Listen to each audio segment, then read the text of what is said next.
विष्णु पुराण क्या है? विष्णु पुराण में क्या है? विष्णु पुराण सुनने से क्या फल मिलता है? विष्णु पुराण करवाने का मुहूर्त, विष्णु पुराण का आयोजन कहां करें? विष्णु पुराण करने के नियम, पढ़े ऐसे ही सभी सवालों के जवाब।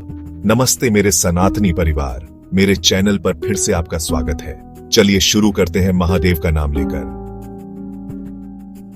विष्णु पुराण एक बहुत ही आदरणीय प्राचीन भारतीय ग्रंथ है। यह 18 महापुराणों में से एक है जो ज्ञान और बुद्धि से भरे हुए हैं। यह पुराण भगवान विष्णु, जो कि ब्रह्मांड के पालनहार हैं, को समर्पित है। यह हमें आध्यात्मिकता, दर्शन और जीवन के रहस्यों के बारे में गहरी जानकारी देता है।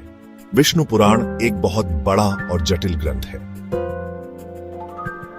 वीडियो को पूरा देखें, चैनल को लिखे करें और सब्सक्राइब करें। यह ब्रह्मांड की रचना, देवी देवताओं और ऋषियों के जीवन और धर्म के सिद्धांतों के बारे में बताता है। यह पुराण सिर्फ एक धार्मिक ग्रंथ नहीं है, यह प्राचीन भारतीय ज्ञान का खजाना है। इसकी कहानियां और शिक्षाएं पीढ़ी दर पीढ़ी लोगों को प्रेरित करती रही हैं। विष्णु पुराण ऋषि पराशर और उनके शिष्य मैत्रेय के बीच संवाद है। पराशर, जो एक ज्ञानी और पूजनीय ऋषि हैं, अपना गहन ज्ञान मैत्रेय के साथ साझा करते हैं। उनकी बातचीत के जरिए ब्रह्मांड के रहस्य खुलते हैं।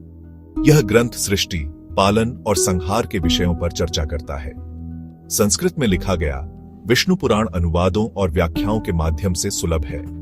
यह उन सभी के लिए एक मूल्यवान संसाधन है जो आध्यात्मिक समझ और मार्गदर्शन चाहते हैं। इस ग्रंथ का कालातीत ज्ञान प्रेरित और प्रबुद्ध करता रहता है। ऐसा माना जाता है कि विष्णु पुराण की रचना ऋषि वेद व्यास ने की थी। उन्हें वेदों को व्यवस्थित करने और महाभारत की रचना करने का श्रेय दिया जाता है। विष्णु पुराण को हिंदू धार्मिक साहित्य में उनके महत्वपूर्ण योगदानों में से एक माना जाता है। यह उनके विशाल ज्ञान और आध्यात्मिक अंतर्दृष्टि का प्रमाण है। यह ग्रंथ ब्रह्मांड की वंशावली में जाता है, जो ब्रह्मा, जो कि रचयिता हैं, तक जाती है। यह विष्णु के विभिन्न अवतारों जैसे राम और कृष्ण की कहानियों का वर्णन करता है। ये कहानियां केवल किस्से नहीं हैं, वे अच्छाई और बुराई के बीच की लड़ाई का प्रतीकात्मक प्रतिनिधित्व है। विष्णु पुराण प्राचीन भारतीय समाज के बारे में भी जानकारी देता है। यह वर्ण व्यवस्था, जीवन के चरणों और धर्म के महत्व पर चर्चा करता है। हालांकि इन सामाजिक संरचनाओं के कुछ पहलू अब प्रासंगिक नहीं हो सकते हैं, फिर भी वे अतीत की एक झलक पेश करते हैं। इसके अलावा यह ग्रंथ ब्रह्मांड विज्ञान और भूगोल के विषयों की पड़ताल करता है। यह अस्तित्व के विभिन्न लोकों का वर्णन करता है, स्वर्गीय स्वर्ग से लेकर पाताल तक। विष्णु पुराण एक व्यापक विश्व दृष्टि प्रस्तुत करता है, जिसमें आध्यात्मिक और भौतिक दोनों शामिल हैं। विष्णु पुराण को पढ़ना और सुनना बहुत ही शुभ माना जाता है।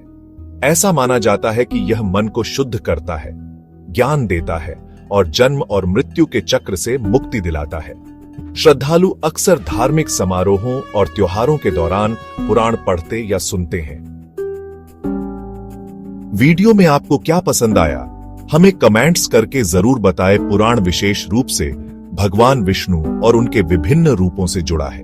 इसके श्लोकों का पाठ करने से उनका आशीर्वाद मिलता है।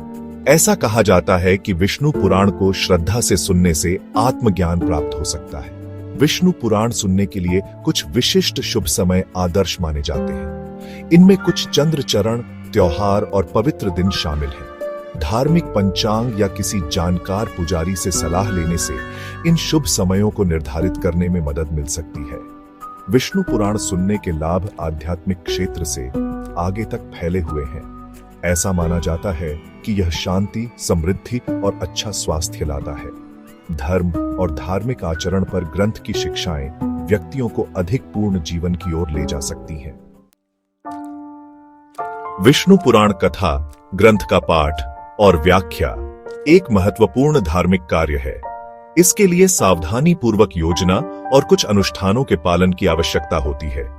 यह आयोजन आमतौर पर कई दिनों तक चलता है, जिसमें श्रद्धालु पाठ सुनने के लिए इकट्ठा होते हैं।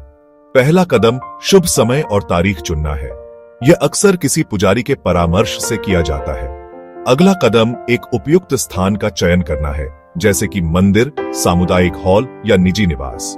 विष्णु पुराण का पाठ करने और व्याख्या करने के लिए किसी विद्वान पुजारी या विद्वान को आमंत्रित करने की प्रथा है। उन्हें ग्रंथ की गहरी समझ और दर्शकों तक इसका अर्थ बताने की क्षमता होनी चाहिए। पुजारी कथा से जुड़े अनुष्ठान और समारोह भी कर सकते हैं। कथा के दौरान श्रद्धालु पाठ को ध्यान से सुनते हैं और अनुष्ठानों में भाग लेते हैं। वे दान भी कर सकते हैं और सेवा के कार्यों में संलग्न हो सकते हैं।